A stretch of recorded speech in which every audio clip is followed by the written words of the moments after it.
Japan کے سربراہ اور علامہ ڈاکٹر پروفیسر طاہر القادری صاحب کے شاگرد رشید جناب محترم علامہ محمد شکیل ثانی صاحب کو کہ وہ ہمیں اپنے خیالات سے نوازیں۔ جناب محترم شکیل ثانی صاحب۔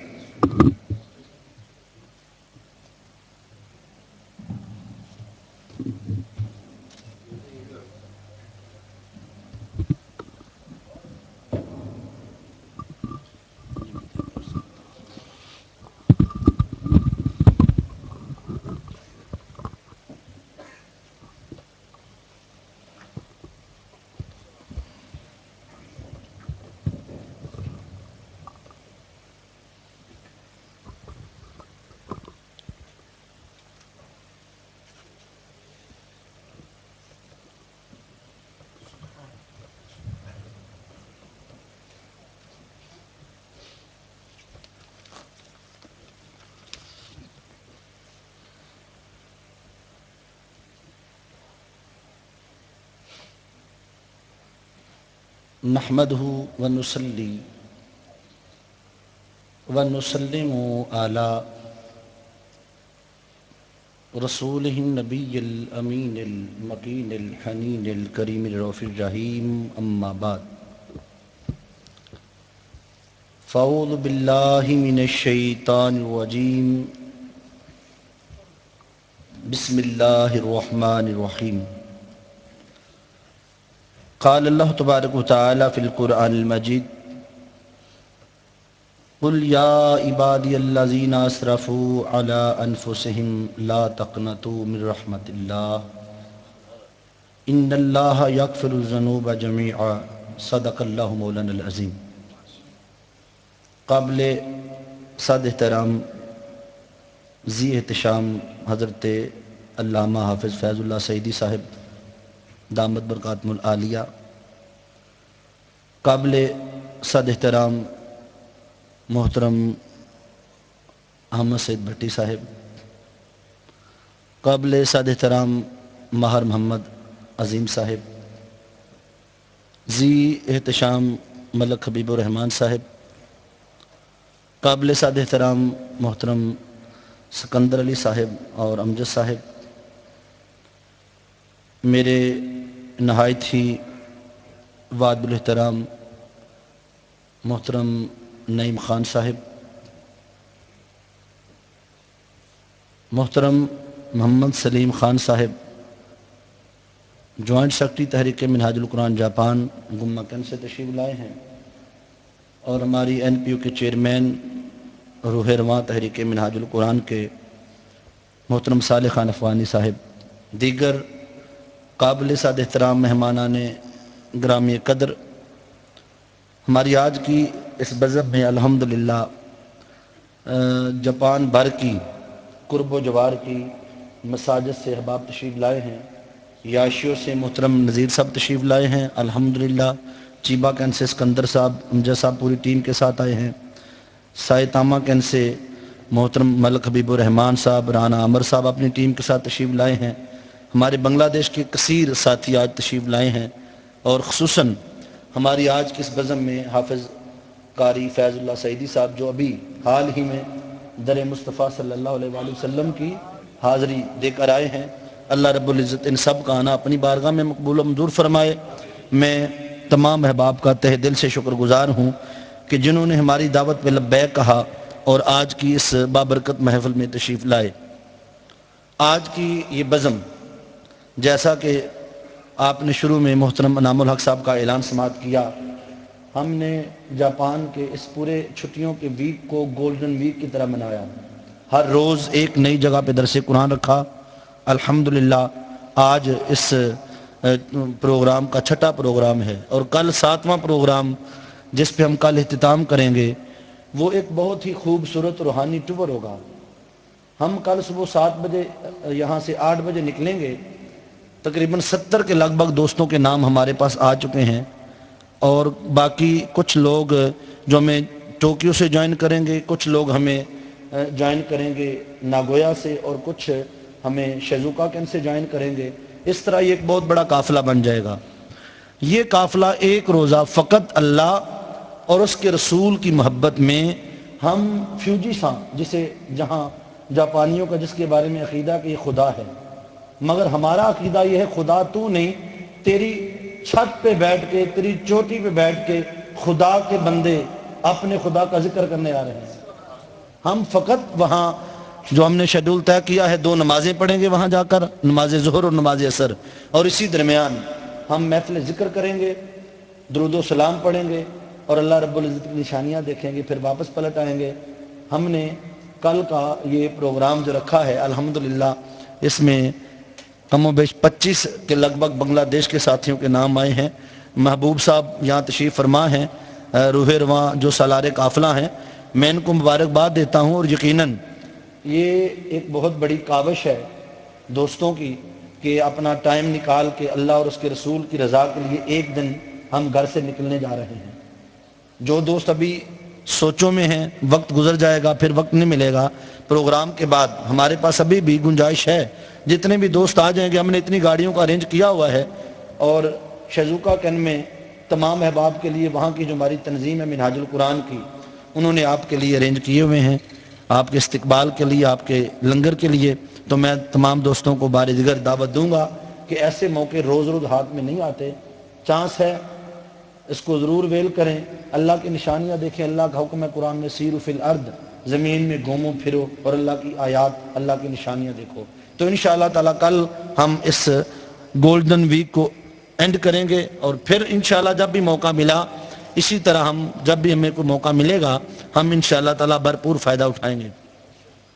آج کا یہ پروگرام جس کا عنوان رکھا ہم نے، آؤ حضور سے عہد وفا کریں، آؤ حضور صلی اللہ علیہ وآلہ وسلم سے عہد وفا کریں۔ اور دنیا میں الحمدللہ آقا علیہ الصلوۃ والسلام کے سب ہی وفادار ہیں۔ جو ان کا غلام ہے، اس کا عقیدہ کوئی بھی ہو، مسلک کوئی بھی ہو، وہ وفادار ہے،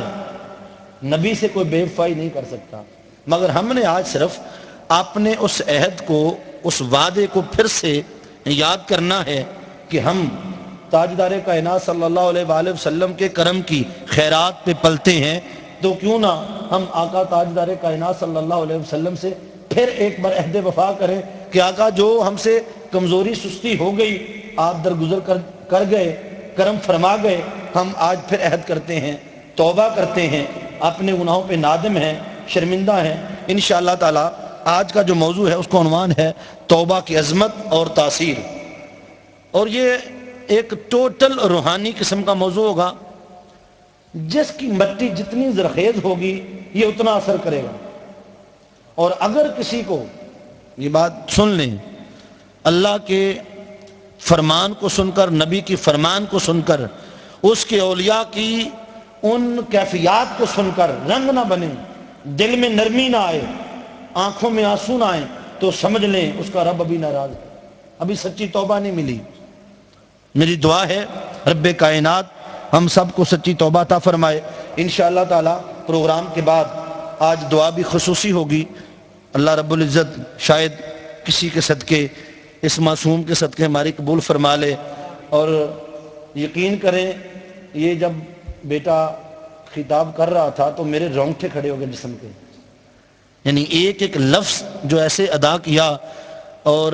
یہ جاپان والوں کے لیے، جاپان میں جو لوگ رہتے ہیں، جن کے بچے ساتھ یہاں ہیں، ان کے لیے یہ ایک لمحہ فکریہ ہے کہ آپ بھی اپنے بچوں کو ایسا بنا سکتے ہیں اگر آپ تھوڑا وقت نکالیں۔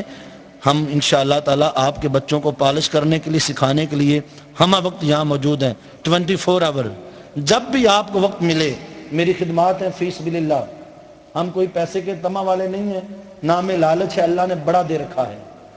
ہمیں فقط ایک ہی طمع ہے کہ آقا علیہ الصلوۃ والسلام کی امت کے احوال بدل جائیں۔ میں تحریک منہاج القرآن عباراکی کے صدر محترم محمد ایاز صاحب